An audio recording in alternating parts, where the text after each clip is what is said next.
Hola chicos, el día de hoy vamos a ver un tema bastante particular que es impresión 3D.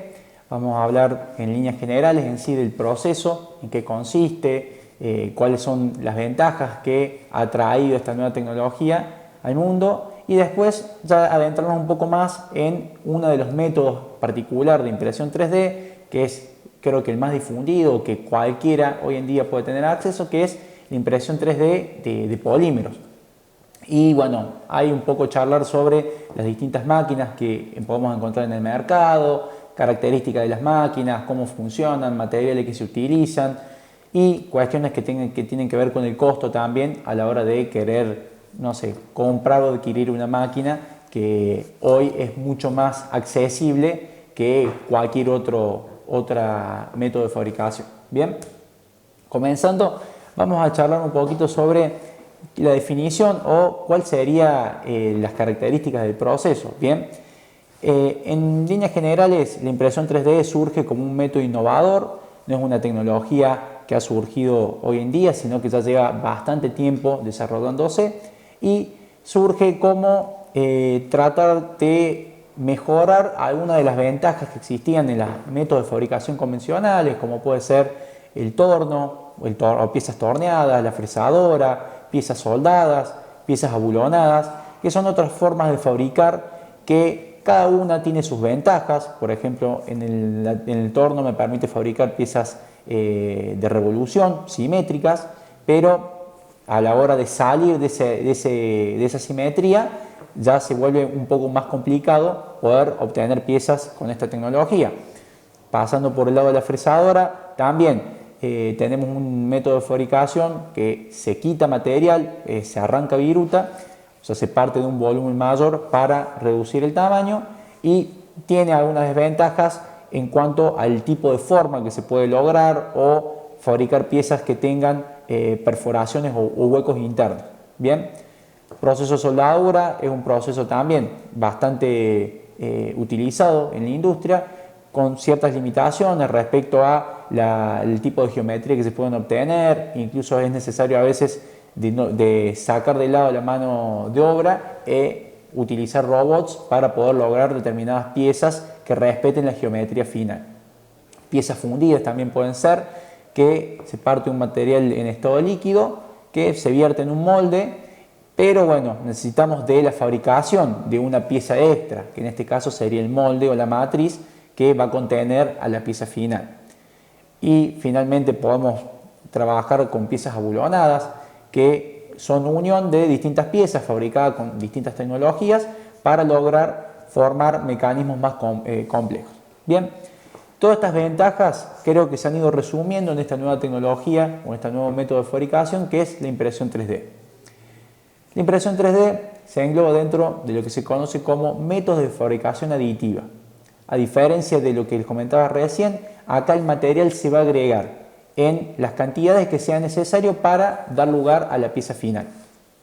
Bien, entonces es un método de fabricación aditiva que se va dando el proceso capa a capa. O sea, yo voy a fabricar una capa de material o voy a depositar una capa de material, termina esa capa, voy a tener un elevamiento del cabezal y va a fabricar así otra capa, sucesivamente hasta obtener el volumen tridimensional final o la pieza final que estoy intentando obtener. Bien, es una tecnología que en sí me permite mucha versatilidad en cuanto a la geometría que yo puedo lograr o forma que estoy buscando y que necesariamente necesita de un diseño tridimensional previamente realizado. Bien, esta fabricación aditiva o este método de fabricación aditiva no es el único. En sí hay un grupo de tecnologías que utilizan la fabricación aditiva y una de las grandes ventajas que me permite, además de la geometría, versatilidad de piezas y demás, es el tipo de material que puedo utilizar. Entonces, yo puedo ingresar a la máquina cualquier tipo de material. Hoy en día se está probando con nuevos materiales compuestos, en donde voy a tener, por ejemplo, un polímero con un metal con un cerámico y demás, y a partir de eso, que esta sea mi materia prima para fabricar la pieza final. Bien, muchas veces se utilizan para evitar la fusión de las piezas, se utilizan, por ejemplo, láser o aglutinantes para lograr la unión entre partículas y así dar la forma de una pieza. Bien, hoy en día diversos materiales, como pueden ser metales, como pueden ser incluso madera, puede ser ceras, pueden ser plásticos, cerámicos, materiales compuestos. Es muy variado el campo de materiales que se pueden utilizar. Algunas de las ventajas que tiene este proceso podemos resumir en, por un lado, la fabricación propia, que uno sí tiene manejo de herramientas de diseño, puede diseñar una pieza o descargarla de internet y rápidamente hacerla, fabricarla, tenerla en sus manos, sin necesidad de tener que buscar de un intermediador para poder realizar o hacerse esa pieza. Por otro lado, está considerada una tecnología amigable con el medio ambiente, desde el punto de vista que nosotros solamente vamos a utilizar el material que es necesario para la fabricación de nuestra pieza. Y por otro lado, muchos de los materiales son recuperables, o sea, se pueden reciclar, y hasta en algunos casos los materiales son provenientes de fibras naturales, como por ejemplo es el caso del PLA, un ácido poliláctico, un polímero que proviene de fibras, por ejemplo, de frutas. Bien. Por otro lado, vamos a evitar la necesidad de utilizar equipamientos extras para poder obtener las piezas, debido a que habíamos charlado sobre lo que es proceso de fundición, que necesitamos de los moldes o de las matrices para fabricar nuestras piezas. Acá solamente necesitamos la máquina, no necesitamos ningún tipo de equipamiento extra.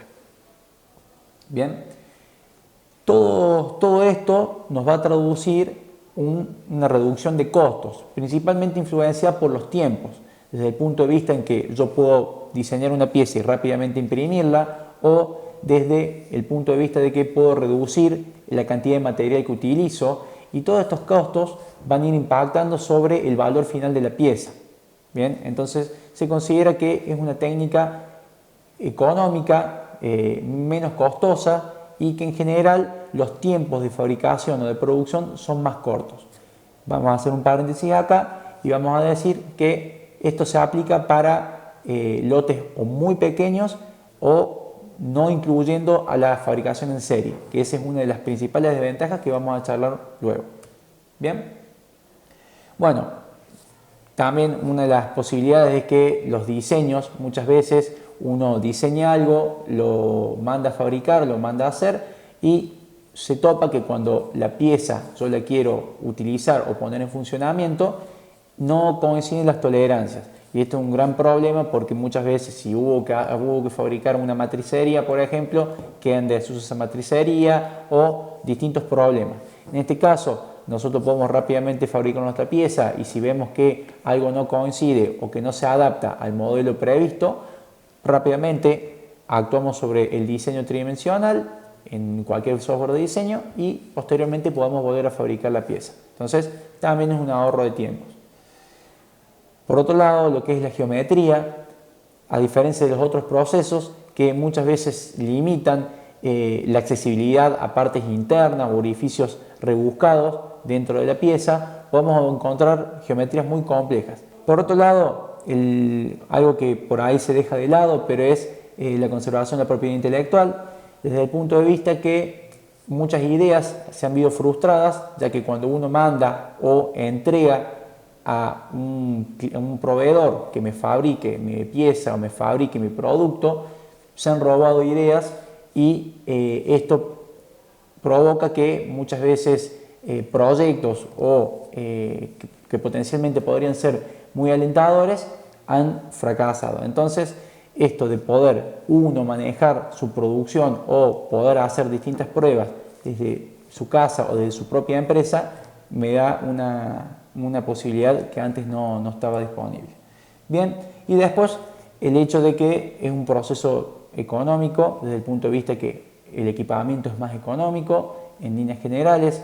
Podemos dejar como un caso de apartado lo que son las piezas de impresión 3D de metales por la tecnología que implica, pero para el resto de aplicaciones es bastante accesible que incluso no necesariamente se necesita de grandes inversiones o grandes fondos para poder hacerse de una impresora 3D.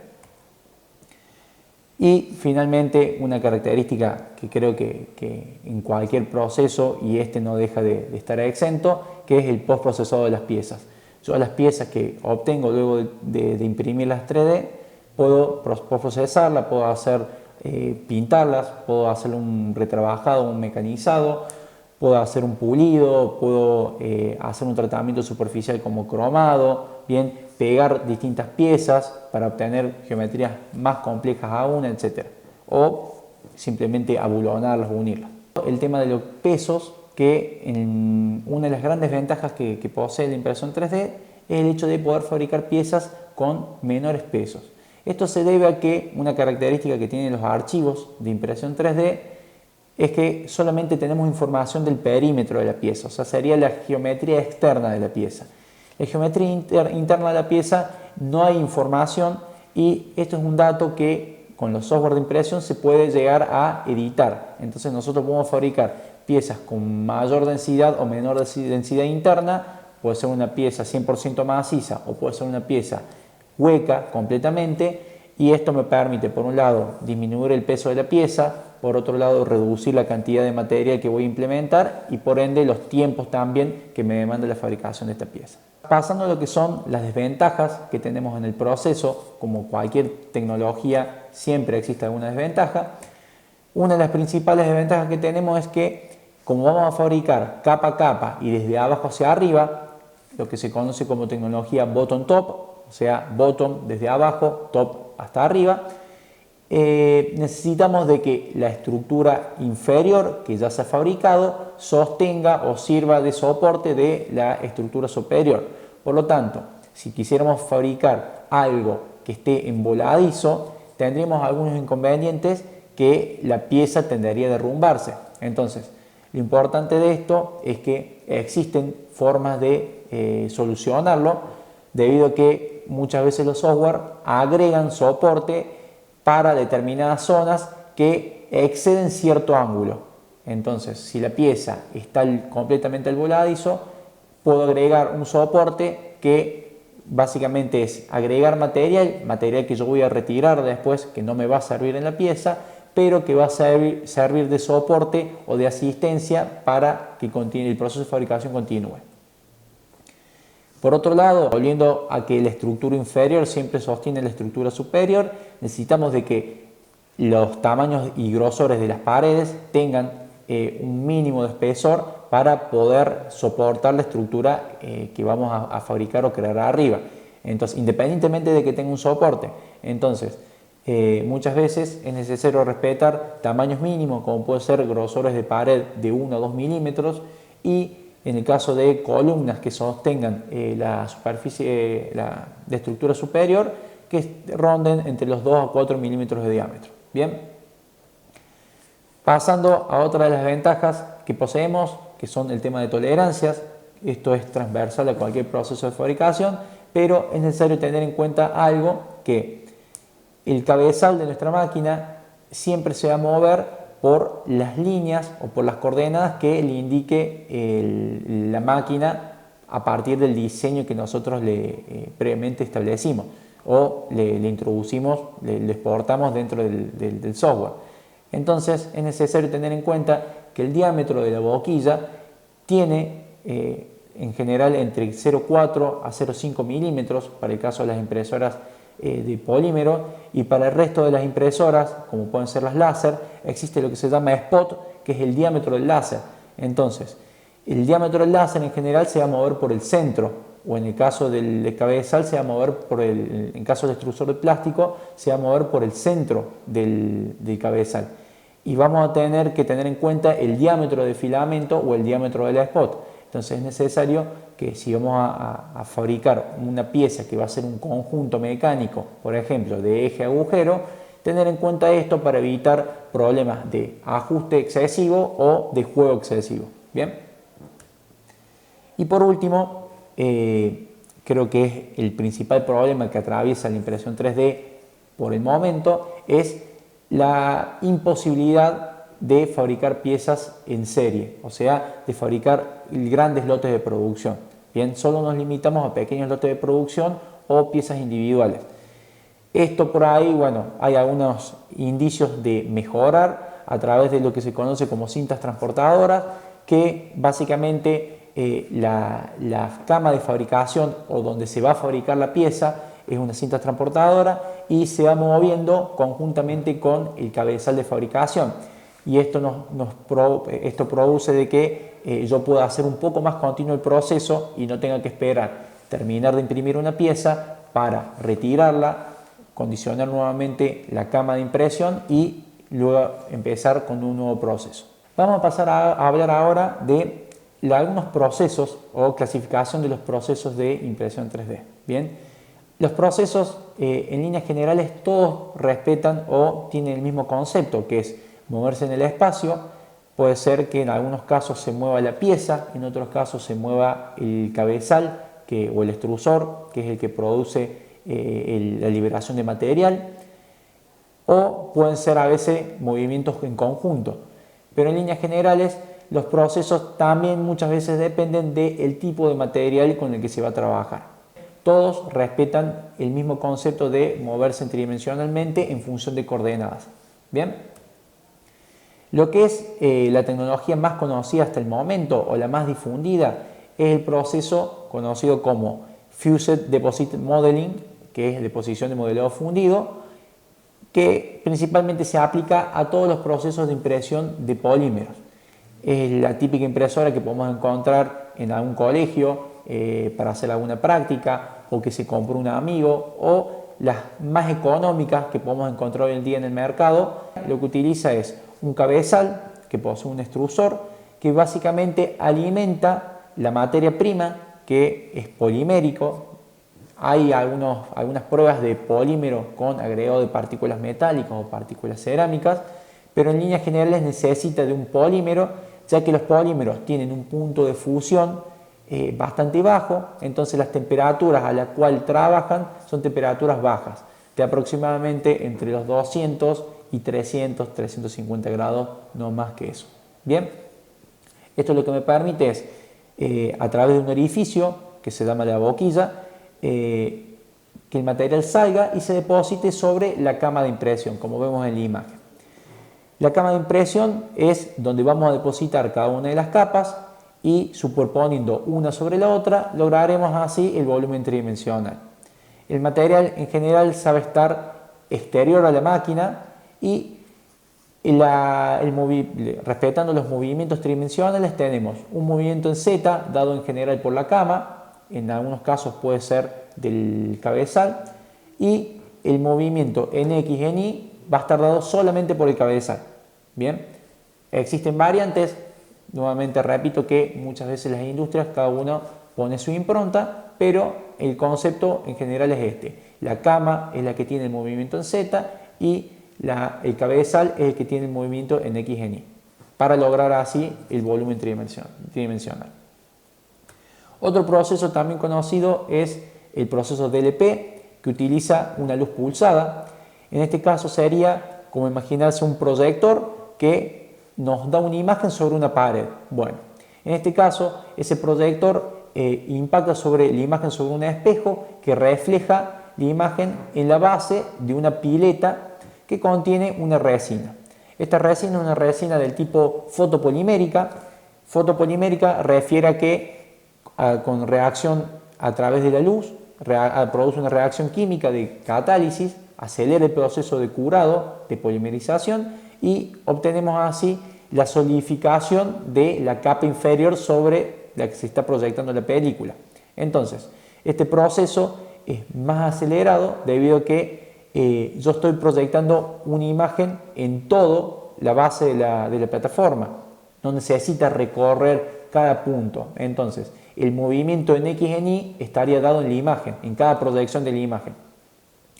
Entonces, una vez que yo proyecte y solidifique una capa, la cama que tiene el movimiento en Z se eleva para dejar ingresar nuevo líquido y que este líquido de nuevo sea sometido a la proyección de la imagen y vaya solidificando, y así obtener el volumen tridimensional final.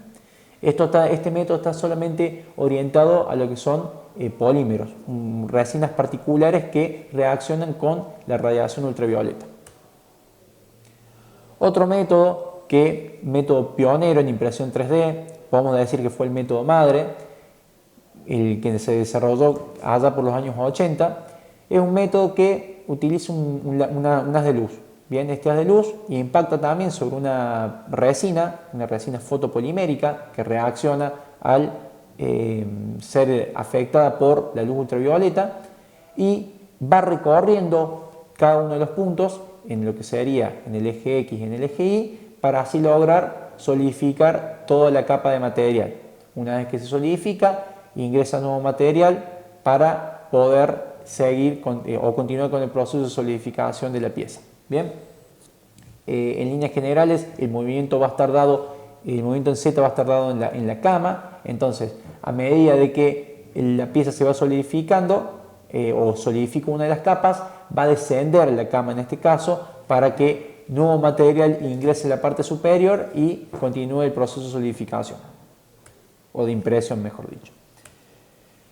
Pasando al campo de lo que sería materiales con mayor punto de fusión, como pueden ser los metales o pueden ser los cerámicos, que necesitan un elevadísimo punto de fusión y muchas veces no es una única temperatura, sino que depende del material, depende si es un aluminio, un acero, un titanio o algún cerámico, que pueden llegar a los 2500 grados de temperatura necesarios para fundir. Se utiliza un proceso láser. Este proceso láser es un láser de alta potencia que impacta sobre el material que va a estar en estado de polvo. Este polvo suele ser de tamaños muy pequeños y lo que vamos a realizar es, a través del paso del láser, una soldadura entre las distintas partículas para así lograr la unión de las mismas. El láser va a ir recorriendo los movimientos en X y en Y y la cama, con su movimiento de descenso, va a producir el movimiento en Z. Una particularidad que tiene este método es que posee dos cámaras o dos recintos. Un recinto en el cual nosotros vamos a fabricar la pieza y otro recinto en el cual vamos a contener la materia prima. Este recinto contiene la materia prima, lo que hace es elevarse, tiene una cama que se eleva y a través de un rodillo empuja el material excedente hacia el recinto de construcción, el recinto de fabricación. Entonces, que nos deja una capa completamente depositada sobre el recinto de fabricación y el láser es el encargado de producir la soldadura o la unión entre partículas. Una vez que finaliza el proceso, nuevamente desciende la cámara donde tenemos la pieza de fabricación para dar lugar al ingreso de nuevo material y la cámara que contiene la materia prima se eleva y el rodillo nuevamente ingresa materia prima para poder continuar con el proceso. Vamos a ver en unos minutos un pequeño video explicativo y que se entienda un poco mejor.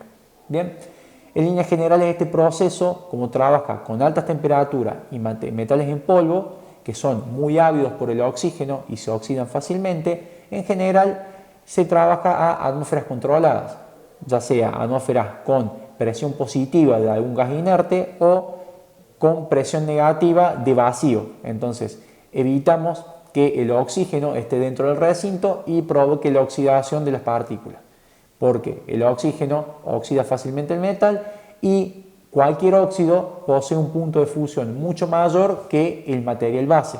Entonces esto es un problema en el proceso. A continuación muestro en líneas generales los procesos más conocidos, más convencionales. Les muestro una lista que contiene un sinfín de variantes para estos procesos, cada uno por ahí orientado en algún material en particular o alguna tecnología láser particular, pero en líneas generales todas respetan el mismo concepto. Como les mencionaba antes, depende por ahí muchas veces de cada fábrica o cada fabricante de estas máquinas que le pone su impronta, su tecnología y la nombra de determinada forma por cuestiones comerciales, pero el concepto siempre va a ser el mismo y creo que en estos 4 modelos que les mostré está resumido. Bien, para hacer un paréntesis acá respecto a las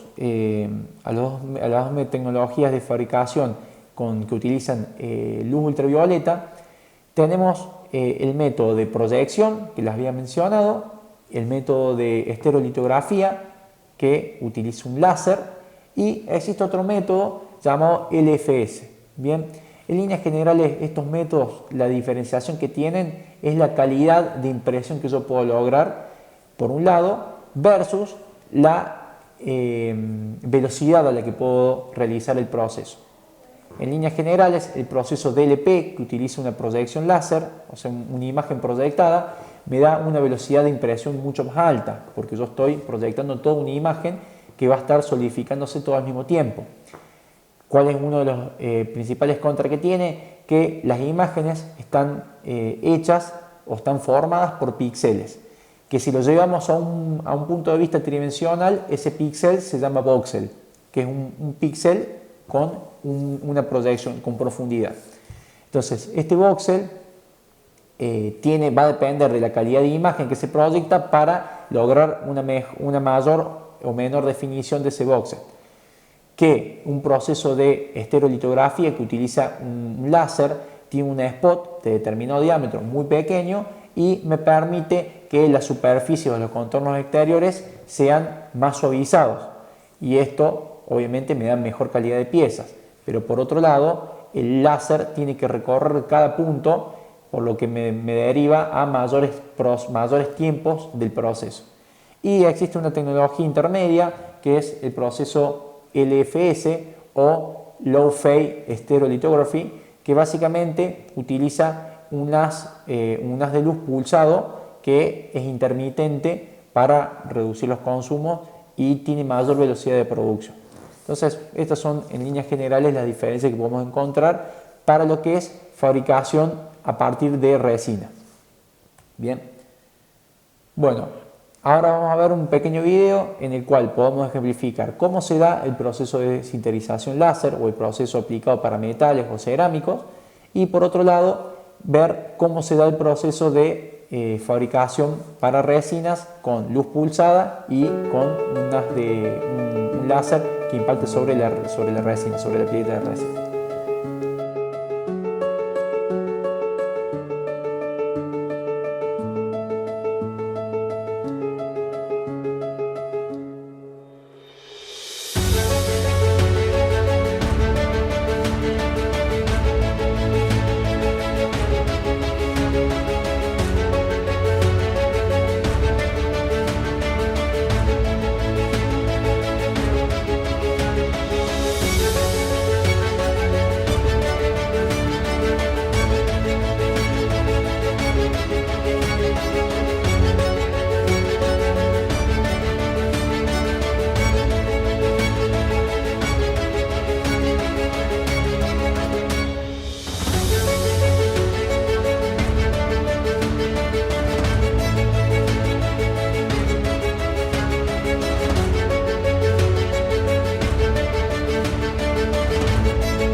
DLP, laser, and LCD are the three main technology types for desktop 3D printing in dentistry. To understand how they work, we need to know something about how 3D printers see 3D models. When you send a 3D model to your printer, the software slices it into hundreds of two-dimensional layers. Your printer sees a print as hundreds or thousands of these image layers that it will print one on top of the other until the model is complete. The chemistry of 3D printing resins means that each printed layer sticks to the build platform but not to the resin tank. Once a layer is complete, the build platform lifts slightly and then a new layer is drawn atop the previous. This process repeats over and over until eventually the models are completely built. Although DLP, laser, and LCD all follow the same basic process, they differ in how they deliver light to the photopolymer resin, and this divergence makes all the difference. Let's take a closer look.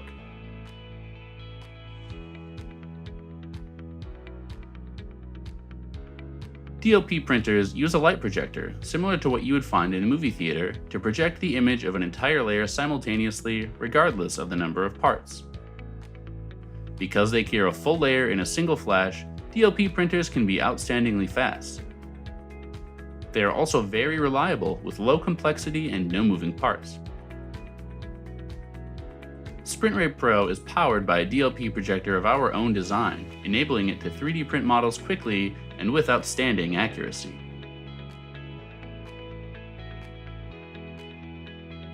LCD printers use a screen, similar to the one on your smartphone, to project the image of an entire layer at once.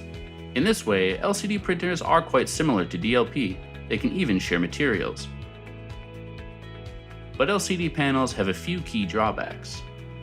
The light used to cure resin is damaging to the organic compounds in LCD screens. Therefore, most LCD printers treat their light source as a consumable, requiring frequent, costly replacement. Laser printers use a pin dot of high-intensity light to draw each layer. This process is similar to using a fine-tipped pencil to draw on paper. The laser rapidly moves across the resin tank, drawing the details of each layer as it goes. The laser must fill in the entire area with a pin dot of light, which limits the speed of the printer, especially when printing multiple parts at once.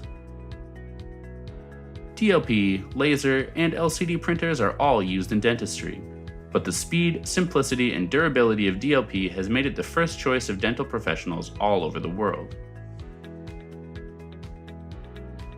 Interested in learning more? Come visit us.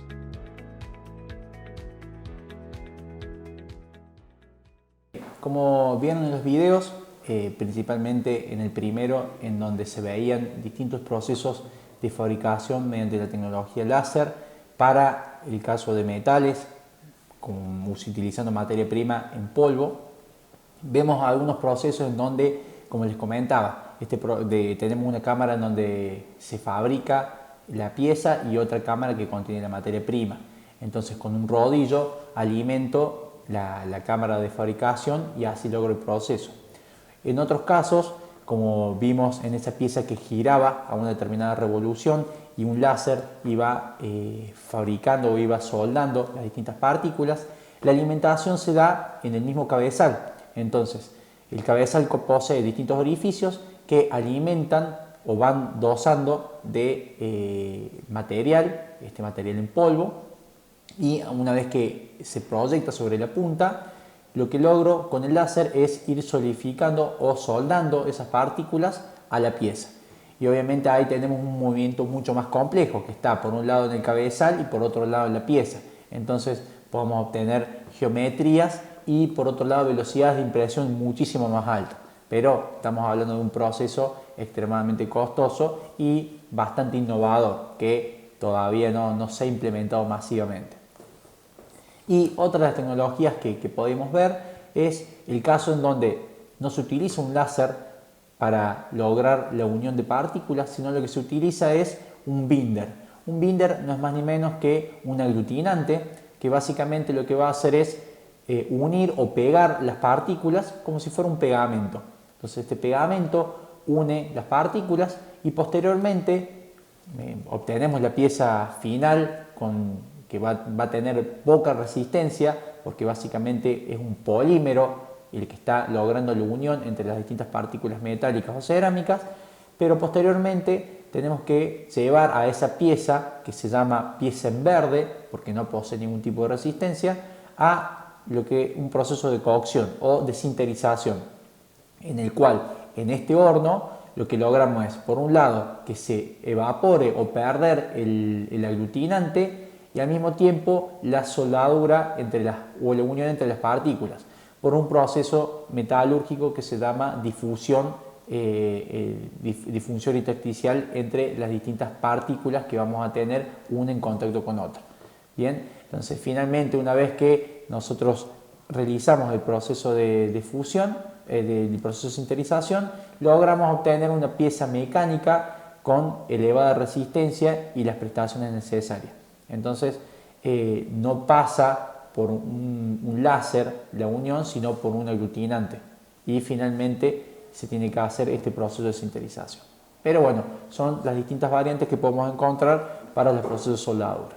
Y el otro video un poco ejemplificaba en mejor medida lo que les había comentado respecto a los procesos que utilizan un haz proyectado o una luz ultravioleta para lo que son resinas. Ahora, antes de pasar a hablar sobre el proceso por ahí que más fácil vamos a tener acceso o conocimiento, que es el proceso FDM para polímeros, vamos a hacer un breve repaso de en qué consiste el proceso, desde obtener un diseño hasta finalmente lograr la impresión de la pieza. Bien, vamos a ver este pequeño diagrama de flujo en la presentación, en el cual encontramos 4 etapas. Una primera etapa que llamamos la etapa de obtención de diseño, la obtención de diseño tridimensional. El diseño tridimensional, cualquier persona que tenga conocimiento de herramientas de diseño a través de cualquier software, como puede ser AutoCAD, SolidWorks, CATIA, Inventor o el software que sea, puede generar un sólido tridimensional, sólido de volumen. Bien, este sólido de volumen va a tener determinada geometría, determinada forma y en sí va a tener un interior del sólido, o sea, dentro de las paredes que recubren el sólido, va a tener un volumen. Entonces este diseño nosotros lo podemos llevar, por ejemplo, si quisiéramos hacer una simulación, podremos aplicarle una carga, un flujo de viento, una corriente de agua, una temperatura o el proceso que queramos nosotros, podremos simular distintas propiedades. ¿Por qué? Porque tenemos toda la composición del sólido. Bien, este sólido, bueno, lo podemos obtener de esta forma. Existen distintos repositorios, como pueden ser grandes librerías que contienen diseños de personas que han subido su trabajo previamente realizado o diseños que están propuestos a partir de, no sé, estándares más genéricos. Y una tercera forma que podremos obtenerlos es a través de lo que se conoce como tecnologías que utilizan algún tipo de radiación u óptica para obtener ese sólido. Vamos al caso de lo que es la tomografía computada o los escáneres láser, que me permiten con la ayuda de un haz de radiación impactar sobre la pieza y obtener información de la pieza a la cual estamos analizando. Tenemos una fuente emisora de este haz de radiación y tenemos distintos receptores. Estos receptores se van a encargar de obtener los haces resultantes luego de interacción con la pieza y así, por ejemplo, obtener la geometría de una pieza o, en el caso de la tomografía, obtener no solamente la geometría de una determinada pieza, sino también información de la composición. Bien, pero bueno, hay que entender un poco mejor cómo actúa este proceso de reflexión y refracción de los haces para indagar un poco más sobre la técnica, pero en líneas generales es lo que se conoce como tomografía computada a la hora de hacer un análisis médico, que a lo mejor pueden haber tenido o la experiencia de algún conocido, algún familiar o de alguien que se haya hecho algún tipo de estudio similar, y se obtiene una geometría idéntica, una réplica idéntica de, por ejemplo, el cráneo o alguna parte del cuerpo. Hablamos de la medicina porque es lo más cercano en el cual podemos implementar esta tecnología, o pueden haber escuchado implementar esta tecnología. Bien, una vez que yo tengo ese diseño, por cualquiera de las tres vías, descargándolo de algún repositorio, habiendo hecho yo un diseño propio o a partir de estas tecnologías que utilizan algún tipo de radiación, obtenemos un diseño tridimensional. Este diseño tridimensional nosotros lo tenemos que llevar a un software que me permita leer lo que se llama que me permita interactuar con la impresora 3D, ¿bien? Que son los software de laminación o software de capeo, que básicamente toman este diseño tridimensional y mediante distintos parámetros que yo defino y distintas características del proceso, voy a generar la información necesaria para lograr la impresión. Pero antes de pasar a este software, nosotros habíamos dicho que partíamos de un sólido tridimensional. Vamos a tener que convertir este sólido tridimensional a un sólido de superficie. Este sólido de superficie solamente va a tener información de la superficie, del perímetro.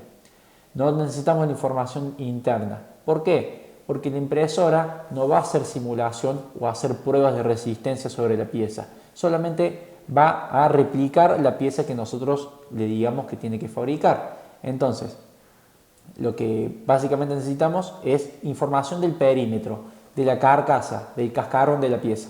¿Bien? Entonces, esto nos permite también trabajar con archivos de menor tamaño, porque si tenemos archivos sólidos muy complejos, son muchas veces muy pesados de trabajar. Entonces necesitamos reducir la memoria que consumen estos archivos. Por lo tanto, necesitamos exportar este sólido tridimensional en un formato que se llama STL.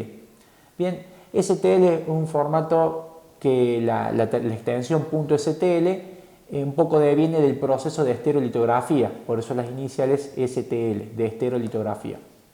Bien, entonces este archivo STL yo lo voy a poder trabajar dentro del software de impresión o software de laminación. Algunas características que tiene este tipo de formato o sólido de superficie es que no lo podemos editar. Lamentablemente no permite ediciones como si el sólido de volumen en cualquier programa de diseño. Entonces necesariamente tenemos que exportar en este sólido una vez que ya tengamos completamente definido el diseño. Sí me va a permitir hacer algunas cosas como puede ser un escalado del modelo o una reducción, o sea, ya sea un escalado de aumentar el tamaño o disminuir el tamaño, o escalarlo proporcionalmente en un sentido, en un eje o en el otro, sin tener que ser un escalado en todas sus direcciones equidistantes, pero no me va a permitir lograr una modificación posterior. Existen algunas formas de trabajar con estructuras malladas, pero ya requiere un poco más de conocimiento y profundidad en el trabajo de las mallas para lograr no tener inconvenientes a posterior en las impresiones. Entonces, una vez que ya tengo este sólido de superficie, lo vamos a trabajar en el programa de laminación. Existen distintos software de laminación. Uno de los más conocidos es el Cura, un software desarrollado por la marca Ultimaker y que se conoce como un software gratuito o de código abierto, en el cual cualquiera puede acceder, descargarlo e incluso hacer modificación en los algoritmos o en el mismo código del programa y adaptarlo a un uso particular. Pero si uno no tiene conocimiento de programación, solamente se puede descargar el software y utilizarlo para imprimir y no necesita ningún tipo de otro conocimiento extra. Bien, otros software que se conocen también pueden ser el Slicer, lo que sería el Repetier, el Simplify, otro software que ya es pago, es de paga a diferencia de los otros que les mencionaba, pero bueno, todos tienen una interfaz similar o parecida. En general tienen una visualización de la pieza o del recinto de impresión y me permite una gama de parámetros que puedo modificar, como pueden ser la velocidad, la temperatura, etcétera, para lograr así la codificación correcta de la impresora. Una vez que yo logro obtener el diseño final con todos los parámetros, lo que voy a hacer es generar un nuevo archivo. Este nuevo archivo va a ser el que va a interpretar la máquina, la impresora. Entonces, este archivo lo que tiene que tener son, aparte de los parámetros de temperatura, velocidad, etcétera, son las distintas coordenadas por las cuales se tiene que mover la máquina. Entonces, este archivo se conoce como código G o G-code, similar al formato que utilizan las máquinas control numérico, que utilizan también coordenadas, cambios de herramienta, etcétera. Bueno, exactamente el mismo rol cumple acá, donde vamos a tener un código con distintos números de operaciones, cada una consecutiva a la otra, y cada operación va a realizar algún tipo de actividad, que puede ser, no sé, el movimiento, aumento de velocidad, alargar material, dejar de alargar material, etc. Bien, este archivo código G es el que nosotros vamos a introducir en la impresora. Sería la cuarta etapa, imprimir. Una vez que lo introducimos en la impresora, continúa el proceso de impresión. Podemos alimentar o podemos introducir este archivo a la impresora con un USB, con una tarjeta de memoria, o directamente, si tenemos una conexión a red de la impresora a la PC, podemos mandar la impresión y comenzar el proceso.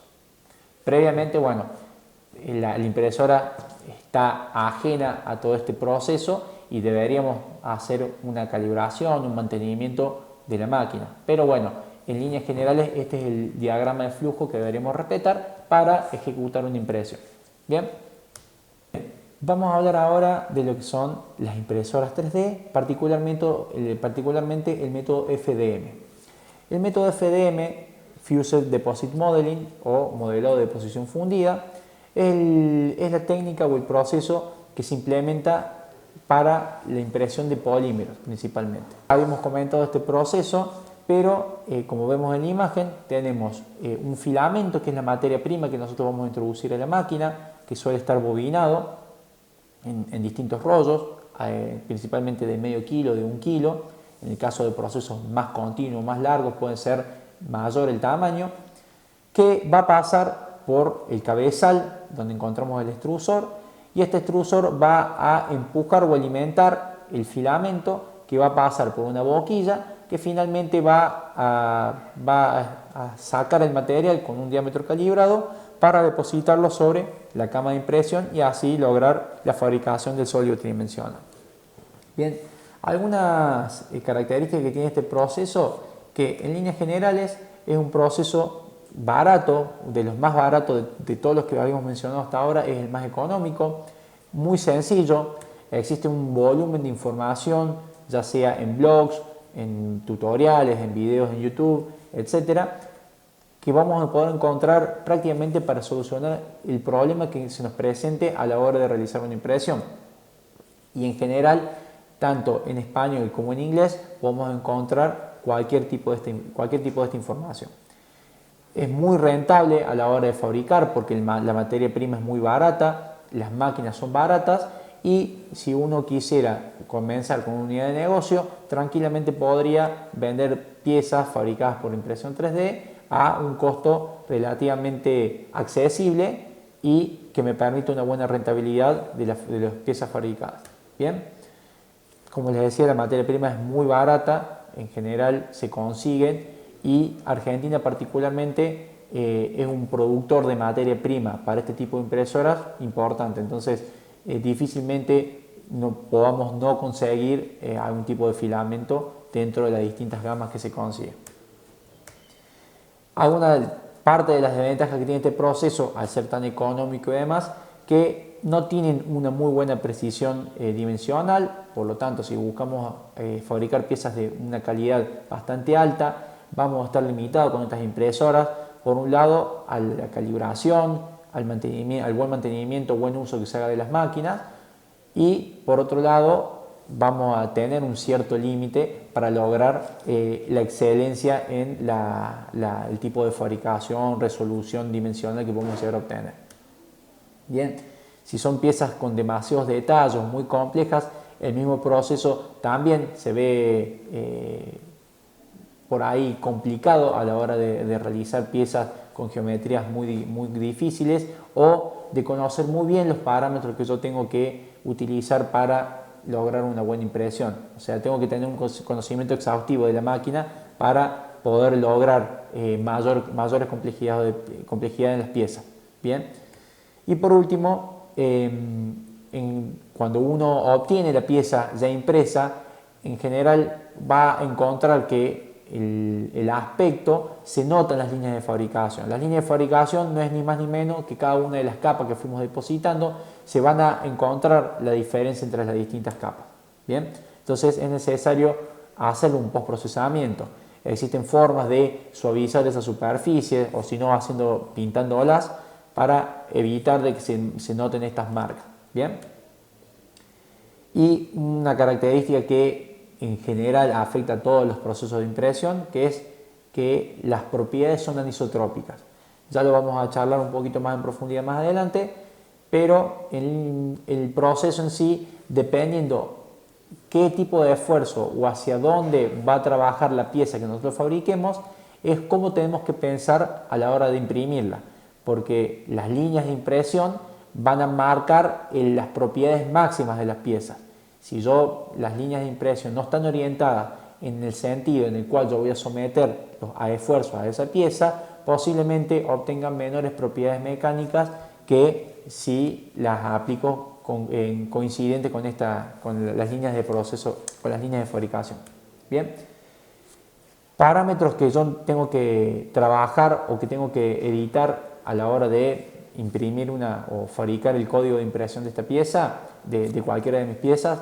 Lo primero que tengo que tener en cuenta es la temperatura que va a trabajar en función del material.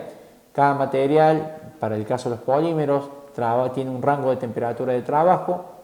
Entonces, este rango de temperatura de trabajo es la temperatura que yo tengo que especificar que salga el material o que se funda el material. Y eso es un parámetro que se llama temperatura del nozzle, que es la boquilla por donde va a salir el material. Por otro lado, la temperatura de cama, un parámetro importante, ya que el material sale a una alta temperatura, aproximadamente 200 grados o un poco más, y al tomar contacto con la cama, que está donde se va a fabricar la pieza, muchas veces está a temperatura ambiente y hay un gap de temperatura, una diferencia de temperatura muy alta, y esto provoca, como pasa en cualquier material, la contracción. Y si hay una contracción muy brusca, se puede llegar a despegar la pieza, y si se despega la pieza, se va a mover la pieza, y esto puede provocar de que la impresión salga fallida. ¿Por qué? Porque la máquina se va a mover según los parámetros que se definieron en el código G, y si la pieza se movió y está en otra posición, la máquina se va a seguir moviendo según los parámetros definidos y no va a tomar noción de estos movimientos. Entonces la pieza va a salir fallida. Las velocidades de impresión, otra cosa a tener en cuenta: mayores velocidades son menos tiempos de impresión, pero me dan menores calidades. Y la altura de capa también es un parámetro relacionado con la calidad, ya que a mayores alturas de capa, menores son los tiempos, mayores la velocidad de impresión, pero por ende voy a tener una menor calidad de superficie, ya que se van a notar estas distintas capas depositadas una sobre la otra y no voy a tener una buena calidad. Y bueno, también muchas veces se suele utilizar un ventilador que vaya enfriando las distintas capas a medida que sale. Bien, por parte del diseñador siempre tiene que tener en cuenta que el tipo de impresora que tiene a disposición, no podemos fabricar una pieza más grande del tamaño de impresor que yo tengo, porque si no, lamentablemente no voy a poder llevar a cabo el modelo, o voy a tener que acudir a distintos cortes de la pieza y fabricarla por tramos. Y muchas veces tenemos que empezar a jugar con tolerancias, que una pieza después encastre con la otra y demás, y bueno, ya complejizamos el modelo. Bien, entonces Dentro de este tipo de procesos vamos a encontrar distintos tipos de impresoras.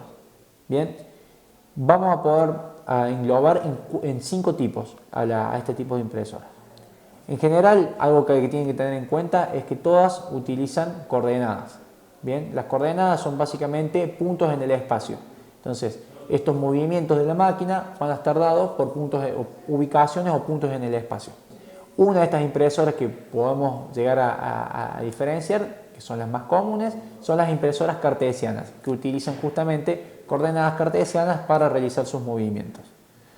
Las coordenadas cartesianas son 3, o sea, en el espacio tenemos 3 coordenadas, X y Z, y cada una está 90 grados, dispuesta a 90 grados respecto a la otra.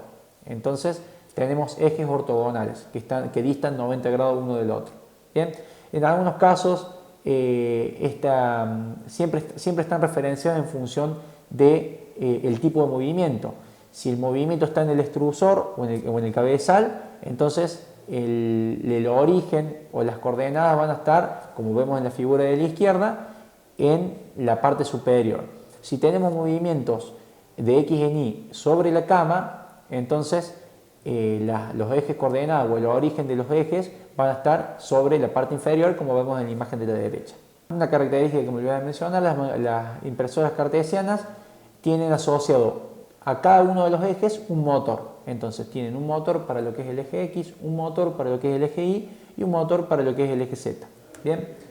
Por otro lado tenemos las máquinas delta, que también utilizan coordenadas cartesianas en X y Z, pero la diferencia es que es una máquina que se dispone en forma vertical, como vemos en la imagen, y posee 3 pilares.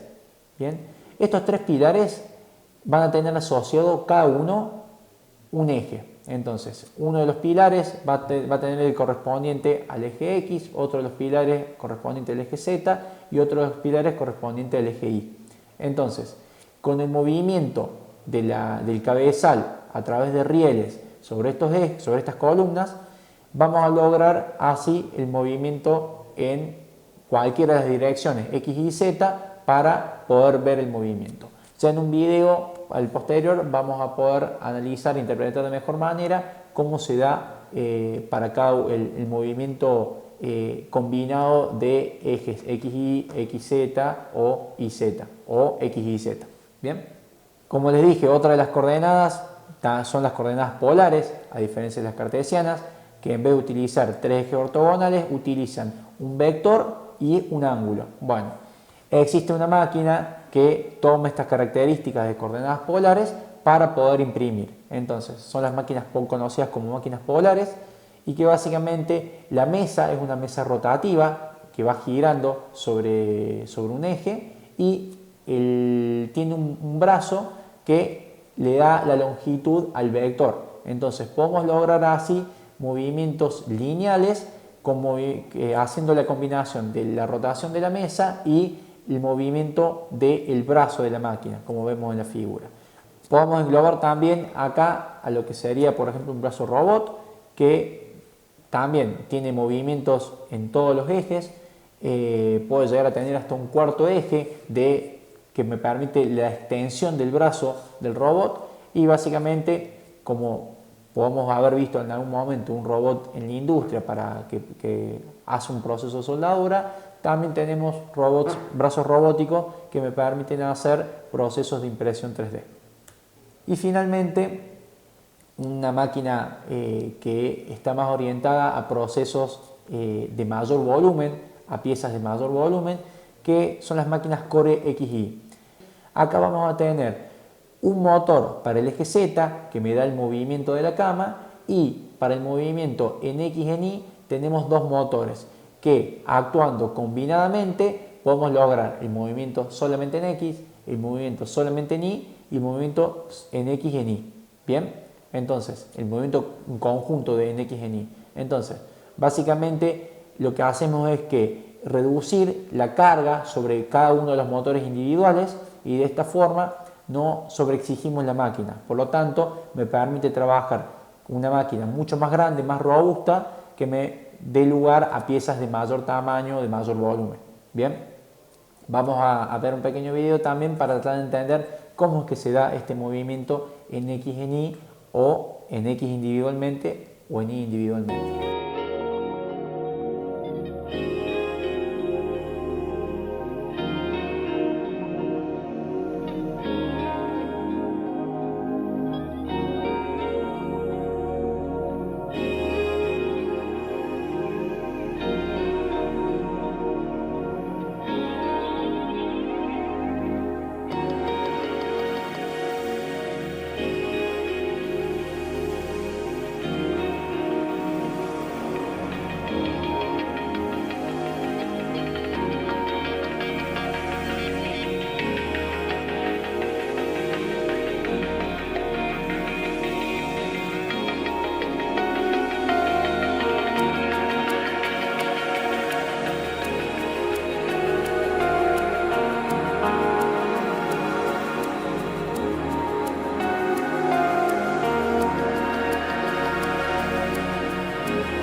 I'm going to make the argument that Core XY 3D printers are a mix between Cartesian and Delta in their characteristics. Let me explain why.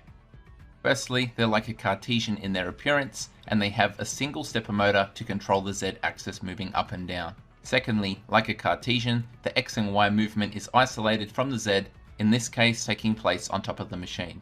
But here's where it starts to differ. Remember on the Ender 5 that the X and Y stepper motors were tied exclusively to each axis, which move independently.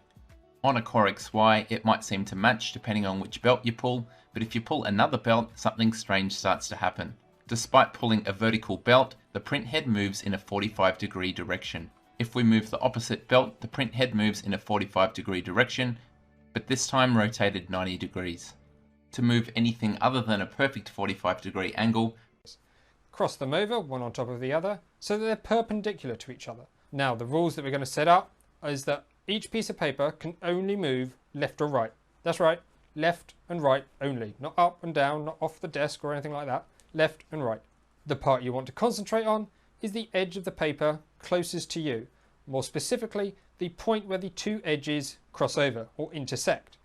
That point there is what we're going to call our nozzle, if you will, on a 3D printer or laser. That's our point of interest that we're looking to move around.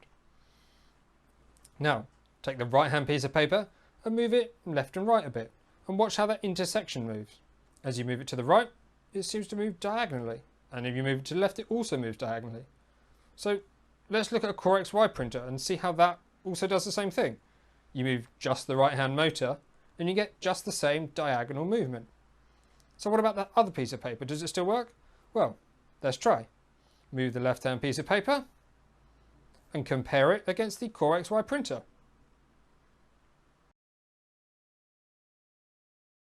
I think on its own that's pretty amazing. You can demonstrate how Core XY works with all these belts and turns and stepper motors just with two pieces of paper. But wait, there's more. Now let's try moving both pieces of paper. So keep them sort of together, but move them both to the left and both to the right. Pretty obvious, the intersection point just moves left and right. Let's compare that to the Core XY printer. If you move both motors in the same direction, it goes one way. You move them both in the other direction, and it goes the other way. Now for the last part, we need to move up and down, or forwards and backwards, whatever orientation you like to look at it as. And to do this, we move the pieces of paper in opposite directions. So the left piece can go left, the right piece can go right, and you see how the point moves upwards. And comparing this to the Core XY printer, we can see, you guessed it, exactly the same thing. Rotating the motors in opposite directions gives you your forwards and backwards movement. Bueno, como se ven en los videos, una pequeña explicación del funcionamiento básico que tiene cada una de las máquinas.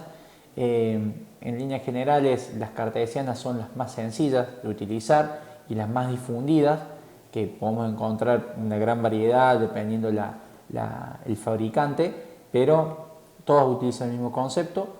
Las polares son máquinas que no son muy fáciles de encontrar o fáciles de ver, porque también son bastante complejas su funcionamiento, su calibración, etc. Bien, pero otra de las máquinas que también podemos encontrar son las Core XY o las máquinas Delta. Entonces, vamos a hablar de algunas ventajas y desventajas que hay entre las máquinas cartesianas y las máquinas Delta. De las máquinas Core XY son, independientemente que tienen asociado al eje X e Y dos motores que trabajan en conjunto, el concepto es muy similar a las máquinas cartesianas. Entonces vamos a tratar de diferenciar máquinas cartesianas de las máquinas Delta. Bien. En líneas generales, las máquinas Delta son máquinas que trabajan a altas velocidades. O sea, una gran ventaja que tienen es que trabajan a alta velocidad y aceleraciones de impresión, que la definición que se logra es superlativa respecto a las cartesianas, muy precisas. Son máquinas que uno, haciendo una muy buena calibración, va a tener un buen rendimiento de la máquina por mucho tiempo. La cama de impresión está estática, por lo que logramos que si la cama es justamente donde vamos a fabricar la pieza y está estática, entonces evitamos cualquier tipo de movimiento o vibración que pueda ocasionar el movimiento de la cama y que traduzca en una mala calidad de la pieza. Bien, y que no hace falta tensar las correas porque continuamente se van tensando con los movimientos de los ejes. Entonces es bastante superlativo la calidad de impresión y la calidad de la máquina en sí respecto a las cartesianas. Ya vamos a ver cuáles son las principales desventajas que tienen. Por otro lado, las máquinas cartesianas son muy fáciles de calibrar, que básicamente cualquier persona metiendo un poco de mano ya empieza a tomar conocimiento de la máquina y se va a dar cuenta que no es fácil de armarla y desarmarla y hacerle el mantenimiento y calibrarla, etc. En sí, si uno encuentra un error, básicamente lo puede solucionar rápido, no es necesario tener un conocimiento muy exhaustivo de la máquina. Hay mucha información, muchos blogs, foros, videos tutoriales en YouTube o en otras redes que uno puede encontrar soluciones a problemas, aplicar mejoras a las máquinas o no sé, probar cosas nuevas, modos especiales de fabricación, pero bueno, y en líneas generales es fácil de hacerle mantenimiento. Pero como desventaja podemos tener que es una máquina que tiene menor calidad en el tipo de piezas que puede fabricar, las velocidades de impresión son menores respecto a las máquinas Delta. Tenemos que ir haciendo ajustes a las distintas correas que tenemos en la máquina para evitar que haya vibraciones excesivas en los movimientos de los ejes y más en lo que es la cama, porque todas las vibraciones se van a traducir a imperfecciones o desperfectos en las piezas impresas. Entonces necesitamos un mantenimiento más continuo, o sea que hay que hacer un mantenimiento más seguido. Pero por otro lado, habíamos dicho que era más fácil hacer este mantenimiento. Y en general, los movimientos, cada uno de los ejes tienen determinadas inercias, entonces muchas veces esto me provoca las vibraciones que les comentaba. Pero pasando a las desventajas que tiene la máquina Delta, con todo su buena calidad de piezas impresas y no necesidad de hacerle mantenimiento continuo, la primera calibración es demasiado complicada, se necesita dedicarle mucho tiempo, que la máquina quede en perfectas condiciones para lograr justamente esas altas calidades. El equipo en líneas generales es de un tamaño más excesivo porque justamente es una máquina que está dispuesta en forma de altura, entonces independientemente del área que yo tenga para imprimir, necesito que los ejes sean cada vez más altos para conseguir mayores volúmenes de impresión, y no por esto vamos a tener mayor espacio de impresión en el eje Z, pero en el eje X y Y no vamos a tener mayores volúmenes. Entonces es necesario tener una máquina demasiado alta para pequeños volúmenes. Bien, en líneas generales también, si nosotros tenemos algún problema de calibración, construcción, tenemos que hacer un mantenimiento exhaustivo, y esto es propenso a demorar bastante tiempo en lograr esa calibración perfecta. Y tampoco hay tanta información disponible o accesible como para el caso de las máquinas cartesianas. Entonces, esto hace que hayan perdido un poco de campo de uso o aplicación las máquinas Delta respecto a las máquinas cartesianas. Bien, perfecto. Vamos a pasar a hablar ahora de lo que son los materiales implementados para impresión 3D en líneas generales, cuáles son los más utilizados, algunas de las propiedades que podemos tener, y en base a eso después sacar las conclusiones de qué material me conviene utilizar para imprimir, para lo que serían cosas básicas, y a la hora de buscar algunas propiedades mecánicas un poco más altas que me den mejores resultados para la resistencia de las piezas, qué otro material podemos utilizar. Bien, como vemos acá en la imagen, podemos definir un triángulo de una pirámide de distintas calidades de material. Podemos hablar de una calidad jovista, que es creo que el campo más implementado, porque no deja de ser un método de fabricación que ha ganado mucho campo en la industria jovista. Después tenemos un segundo escalafón de materiales ingenieriles y un tercer escalafón o la cúspide de la pirámide para lo que son aplicaciones ya de alto rendimiento, para lo que son aplicaciones muy particulares en alguna industria en particular, como puede ser industria de la alta competición de, por ejemplo, la Fórmula 1 o industria de aeroespacial y demás, distintas aplicaciones para plásticos que se siguen utilizando por su bajo peso y su bajo costo en líneas generales respecto a los metales u otros materiales, y que tienen muy buenas propiedades también. Entonces, dentro de lo que sería la industria jovista, tenemos muchos materiales, casi todos identificados según sus siglas, por ejemplo el caso del polipropileno, poliestireno, el ácido poliláctico, el caso del PLA, el ABS, que es el acrilobutadiestireno, o sea, son todos nomenclaturas químicas correspondientes a cada uno de los polímeros, y que podemos diferenciarlos por un lado en lo que son polímeros semicristalinos y por otro lado polímeros amorfos o polímeros sintéticos o semisintéticos. Bien, en líneas generales los del tipo amorfo provienen de hidrocarburos, y en el caso de los semicristalinos son polímeros que son polímeros fabricados a partir de la mano del hombre, no son sintéticos.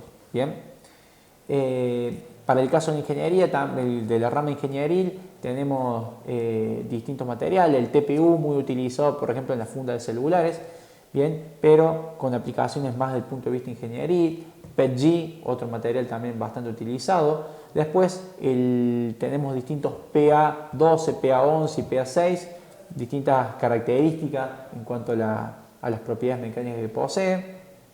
Bueno, y por el lado de los amorfos, el PC y el PPE.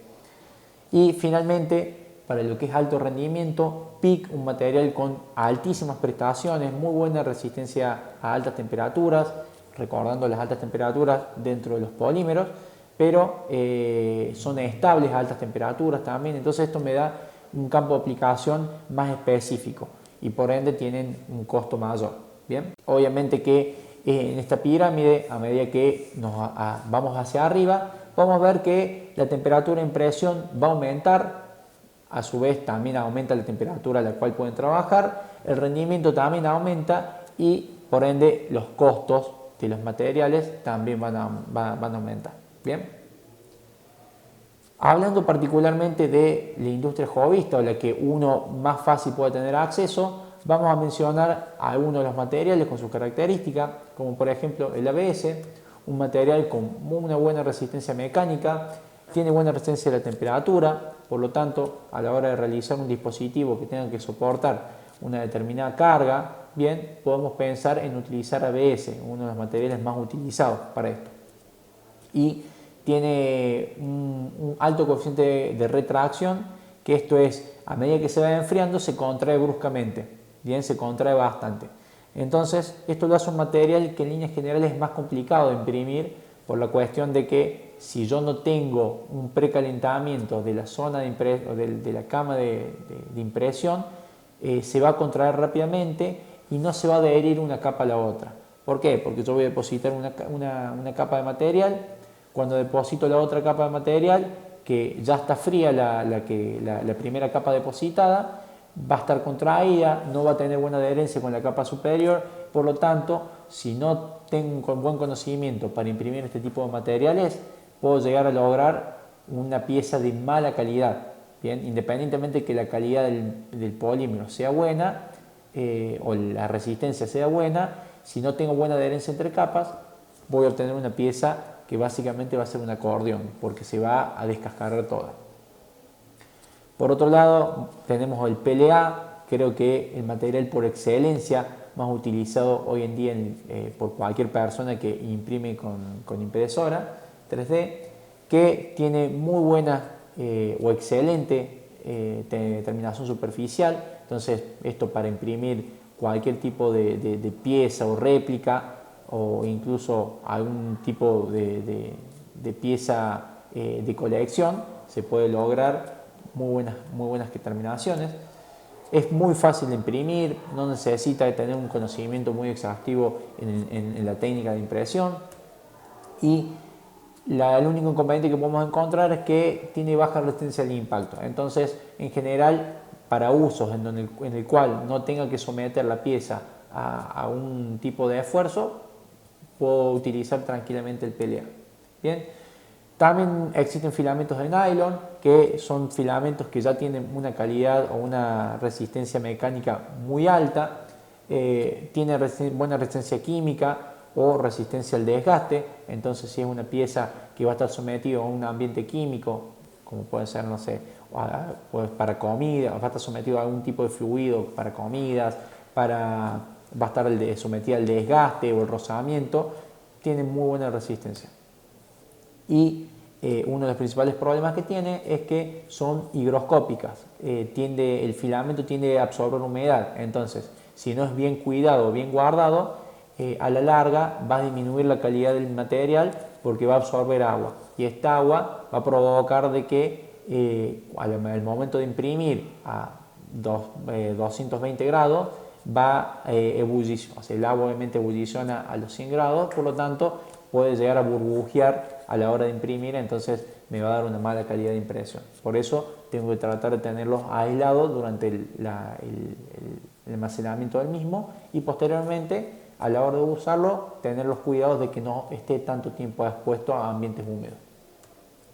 El PETG, otro material también súper utilizado en la actualidad, con muy buena calidad, muy buenas propiedades mecánicas, es un poco más costoso que el PLA, pero es también con la misma facilidad de imprimir, se puede utilizar para para recipiente de alimentos, entonces por ahí para hacer un plato o algún cubierto no tiene ningún tipo de inconveniente con la aplicación, como por ejemplo el ABS, que es proveniente de hidrocarburo y sí tiene componentes, tiene moléculas que son tóxicas, entonces no lo podemos utilizar con esa aplicación.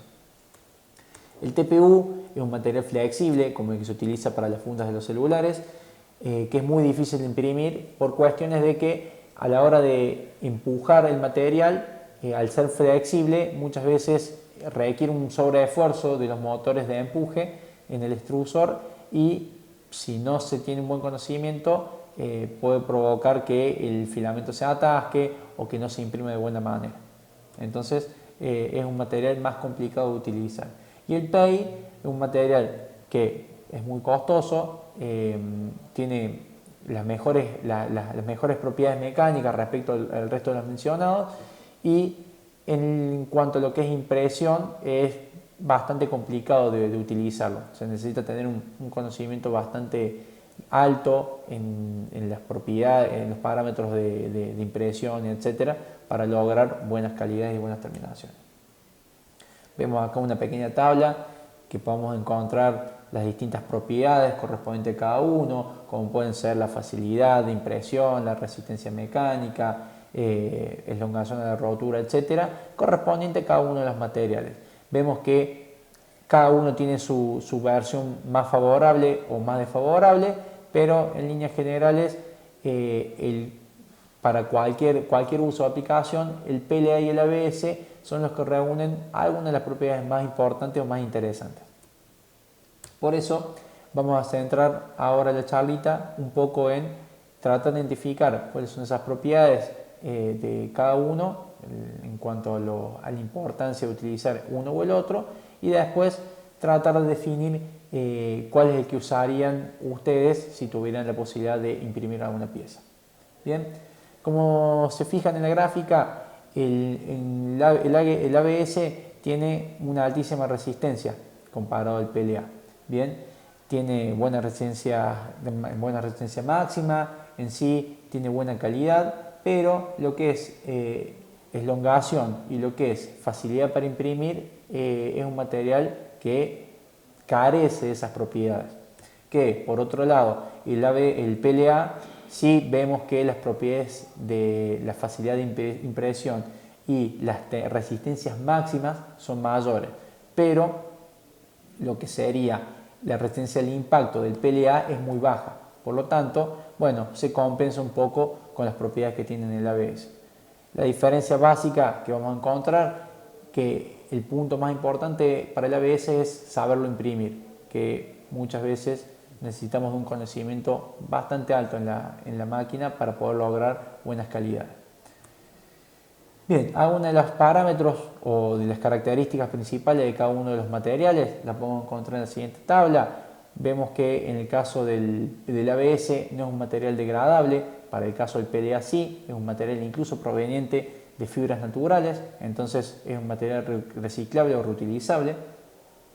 En costos son similares, las temperaturas de impresión también son levemente superiores para el ABS, pero también hay una pequeña diferencia que es mínima, pero sí a la hora de imprimirlos, la temperatura de la cama de impresión tiene que estar más elevada debido a esto que les comentaba, que el ABS tiene una retracción muy alta. Entonces, si se fijan, a 60 grados yo puedo tener la cama de impresión para el PLA y para el ABS casi que tiene que llegar al doble, aproximadamente a los 100, 105, 110 grados, para que justamente el salto térmico desde que sale de la boquilla de impresión hasta que se deposita no provoque ese enfriamiento brusco y que la pieza salga con una unión desperfecta entre las distintas capas. Bien, bueno, acá vemos brevemente la resistencia al impacto para el caso del PLA respecto al ABS, que una resistencia al impacto sometida a un golpe de martillo es mucho mejor para el ABS. Entonces, en esas cuestiones radican las propiedades mecánicas superiores del ABS respecto al PLA. Bien, y en ambos casos se pueden utilizar postprocesado para las piezas para evitar esa terminación superficial por ahí deficiente en el cual se notan las líneas de fabricación, que para el caso del ABS se utiliza acetona, que básicamente la acetona tiende a diluirlo al ABS, por lo que si yo pinceleo la superficie de una pieza fabricada por ABS, logro una suavización o una superficie menos rugosa y así evitar tener que hacer un pintado posterior sobre la pieza. Y si no, puedo hacer un lijado y pintado para evitar esas imperfecciones o líneas de fabricación.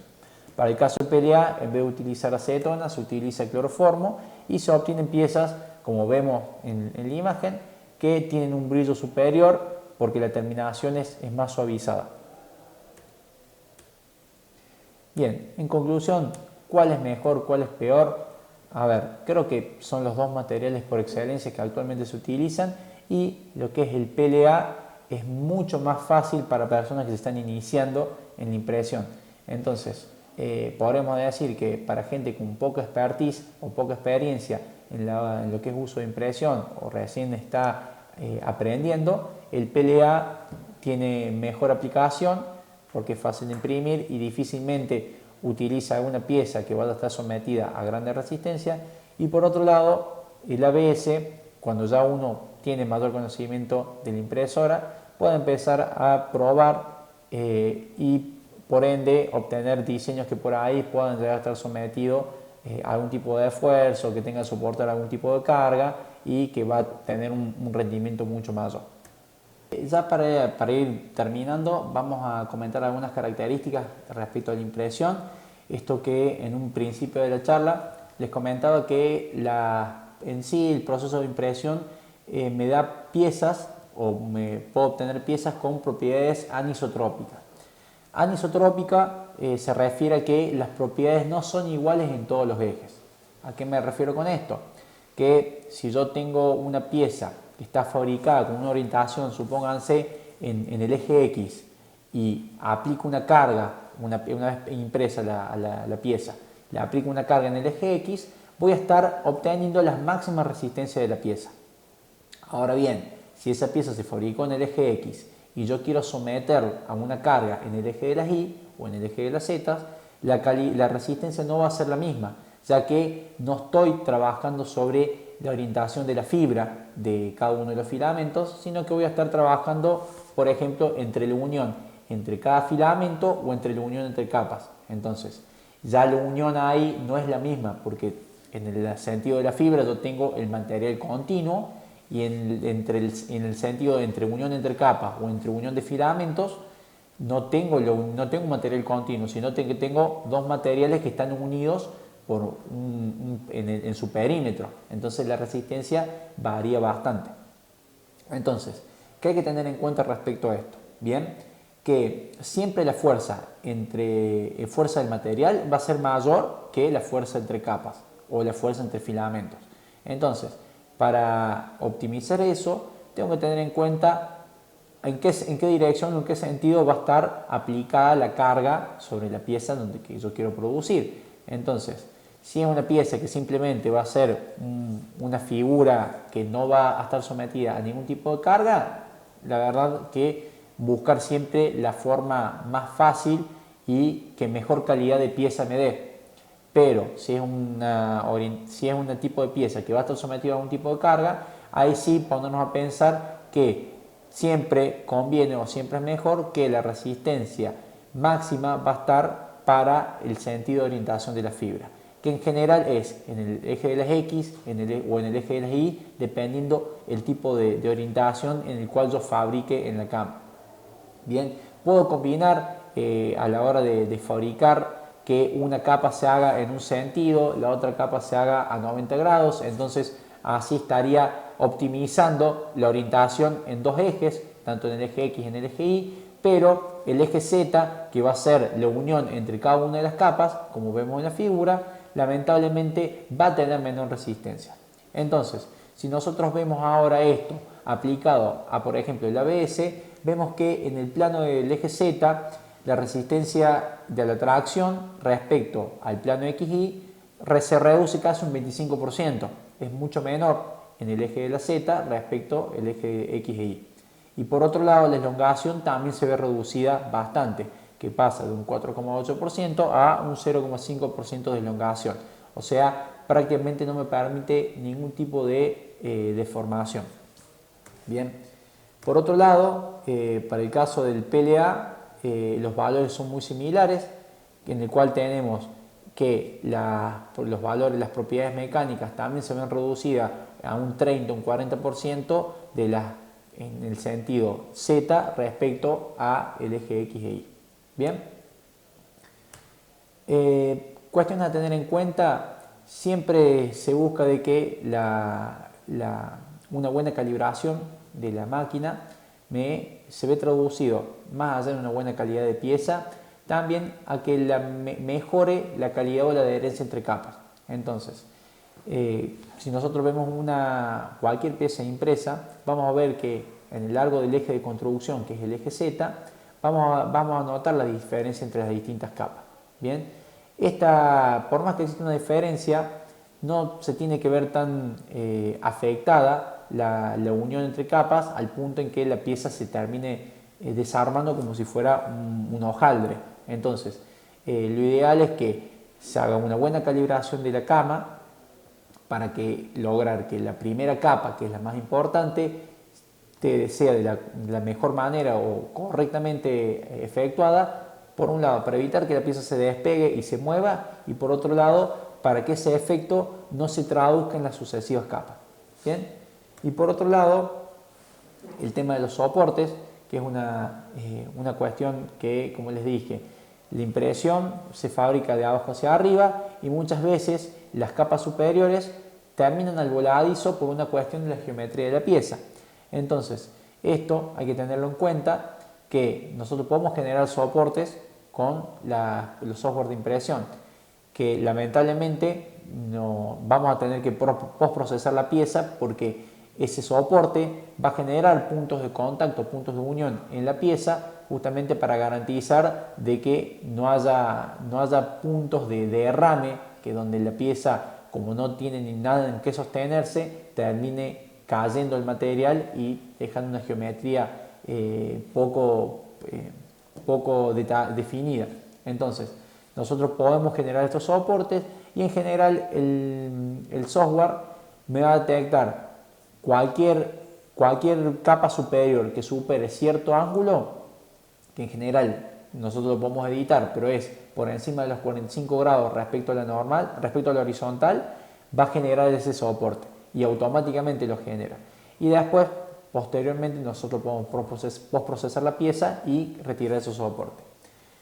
Existen también, para el caso de las impresoras que tienen dos cabezales, de que hay materiales que son solubles en determinados compuestos, como es el caso de el compuesto de limoneno, que el material HIPS es un material soluble en este compuesto y que yo puedo imprimir lo que es soporte con este material HIPS y lo que es la estructura de la pieza con PLA o ABS. Entonces, al sumergir la pieza una vez terminada sobre la solución esta, lo que va a producir es que el material HIPS se diluya y quede diluido en el mismo compuesto, en el mismo líquido. Bien, y de esta forma me va a quedar la pieza final sin ningún tipo de detalle de soporte. Pero bueno, necesitamos sí o sí de una máquina que posea dos cabezales en ese caso, bien, para poder imprimir dos materiales distintos. Ahí está. Bueno, para lo que es otra característica también importante es la parte del relleno, que como habíamos dicho en un principio, nosotros podemos fabricar piezas huecas o piezas 100% macizas o densas. ¿Por qué? Por esta característica que tienen los archivos de impresión 3D, que es la carcasa, la información que nosotros tenemos y la importante a respetar, porque básicamente nos va a dar la geometría o las dimensiones de la pieza, pero el interior nosotros lo podemos editar, o sea, es una de las grandes ventajas que tiene. Por lo tanto, podemos establecer rellenos que van al 0% o al 100%, y entre la gama intermedia 50, 25, 30, 80% podemos definir distintos rellenos con distintos patrones. Bien, esto es básicamente para lograr, si necesitamos una pieza que tenga un poco más de resistencia, hacemos un relleno más macizo, y una pieza que simplemente queremos reducir al mínimo el peso y no va a estar sometido a ningún tipo de resistencia, puede ser un relleno próximo, cercano al 0%. En líneas generales se utiliza un 15 o un 20% de relleno para que mínimamente tenga una resistencia la pieza, independientemente de la aplicación o uso, y los tiempos de impresión se acortan bastante. Finalmente vamos a hablar de algo muy importante en la impresora, que es el cabezal y el extrusor. Bien, el cabezal, similar a lo que pasa en el cabezal de las impresoras de papel, es básicamente el componente que va a tener los movimientos en X y en Y, y donde también por donde va a pasar en algún momento la materia prima para finalmente depositarse en la cama de impresión. El extrusor básicamente es la forma que vamos a tener nosotros de empujar en este caso el filamento o la materia prima para que pase por un determinado orificio y se deposite en la cámara. Entonces, en algunos casos el cabezal y el extrusor están en conjunto y a veces pueden llegar a estar separados. Bien, vamos a ver los distintos tipos, pero algunas de las partes más importantes que tenemos es, por un lado, vamos a tener un orificio de entrada de la materia prima a través de un motor paso a paso. Vamos a generar el empuje del material para que pase a través de ese orificio o para arrastrarlo desde el carretel de materia prima y que empujarlo hacia el orificio de salida o la boquilla. Bien, este tipo de los extrusores vamos a encontrar dos versiones principalmente. Una versión que es más orientada a reducir los pesos del cabezal, porque si no, imagínense, nosotros tenemos un motor que empuja, más toda la estructura del cabezal, etcétera, más el hot end, que es otro componente que ya les voy a comentar.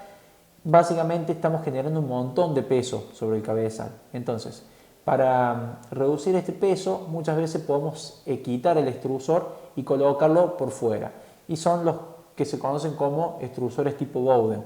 Bien, que básicamente tengo el motor de empuje en un costado de la máquina, un costado de la máquina, y es empujado el filamento para el cabezal que finalmente pase y el material se caliente y salga por la boquilla o el orificio final. Esto principalmente me trae menor inercia a la hora de los movimientos. Entonces, al tener menos peso el cabezal tiene menor inercia y por lo tanto puedo imprimir a mayores velocidades. Pero si quisiera imprimir un material flexible que de por sí es complejo de empujarlo, muchas veces con la extrusora tipo Bowden no lo puedo hacer, o necesito de algún equipamiento extra para lograr de que el material no se doble y llegue al cabezal y que finalmente lo pueda calentarse y salir por la boquilla. Por otro lado, lo que son las extrusoras directas tienen el extrusor dentro del cabezal y a pesar de que tienen más peso, me permiten arrastrar cualquier tipo de material. Entonces, vamos a tener más inercia en los movimientos y demás, pero no vamos a tener problemas de que el material se trabe o que no pueda ser arrastrado para que salga por la boquilla. Bien, vemos en la imagen algunos modelos del cabezal extrusor tipo directo y del extrusor tipo Bowden, en el cual el extrusor está en un lateral de la máquina o fuera de lo que sería la zona del cabezal. Algunas ventajas que tenemos para el cabezal directo, como les fui mencionando, bueno, la posibilidad de imprimir materiales flexibles como el TPU, imprimir materiales abrasivos o que sean más rígidos y necesita muy poca retracción. La retracción básicamente es una propiedad, un parámetro que nosotros podemos editar dentro de la impresión, que una vez que nosotros queremos y estamos imprimiendo y queremos dejar de imprimir, o al revés, si no estamos imprimiendo y queremos empezar a imprimir, el material se toma unos segundos en salir o dejar de salir. En el caso de que estamos imprimiendo y queremos dejar de imprimir, el material tiene una inercia y va a seguir saliendo por el mismo efecto de capilaridad que proporciona la boquilla. Y en el caso al revés, de que la pieza no está imprimiendo, la impresora no está imprimiendo y queremos empezar a imprimir, se va a tomar unos segundos en empezar a salir. Entonces, la retracción es básicamente un parámetro que podemos editar en la impresora y que para evitar de que el tiempo que tarda en salir o el tiempo que deja de salir material y que me deje por ahí hiladas sobre el exterior de la pieza o que el material no llegue a completar cuando empieza a imprimir nuevamente, no llega a completar el inicio del movimiento, entonces se utiliza un parámetro de retracción. Para el caso de los materiales de los extrusores directos no es necesario una retracción tan elevada como para sí el caso de los Bowden, porque al encontrarse mucho más retirado del cabezal es mayor la distancia que tiene que recorrer, entonces la retracción tiene que ser un poco mayor. Bien, pero bueno, como desventaja del cabezal directo, les decía, tiene mayores inercia, las temperaturas del mismo motor eléctrico van afectando en sí el calentamiento previo de todo el cabezal, entonces bueno, son cuestiones a tener en cuenta a la hora de imprimir. Pero en general vamos a encontrar que es más utilizado el directo que el Bowden, pero no por cuestiones de calidad, sino porque bueno, está más difundido el extrusor directo. Bien. El tipo Bowden, algunas de las ventajas que tiene, bueno, esto que les decía, las bajas inercias, altas velocidades de impresión que podemos lograr al tener justamente menos inercia, la calidad aumenta bastante y el poder de arrastre tiene un buen poder de arrastre para los movimientos del cabezal. Desventaja justamente es esto con imprimir filamentos flexibles.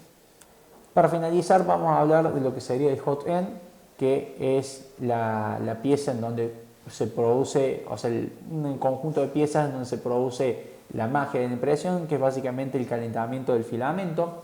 Se llama hot end justamente porque es la terminal caliente que provoca la fusión del filamento para que finalmente salga por la boquilla. Vamos a diferenciar dos partes. Una parte que es la parte fría, que nosotros necesitamos que permanezca fría justamente para que el calor no derrita antes de tiempo el filamento y que ese filamento derretido sea más difícil de empujar al estar en estado líquido o pastoso y que tienda, al estar justamente en un estado líquido, a escurrirse por distintos orificios, ya sea entre las distintas uniones que tenemos en cada uno de los componentes del hot end. Entonces, para esto es necesario de que exista un disipador que vemos en la pantalla con color celeste, que va a tener adosado un ventilador. Este ventilador imprime un flujo de aire que va a ir enfriando para evitar que el calor que genero en la zona inferior vaya hacia arriba. Y finalmente tenemos la parte de abajo, lo que sería el bloque calentador, que es un bloque de aluminio, porque el aluminio transmite fácilmente la temperatura, que va a estar calentado por una resistencia.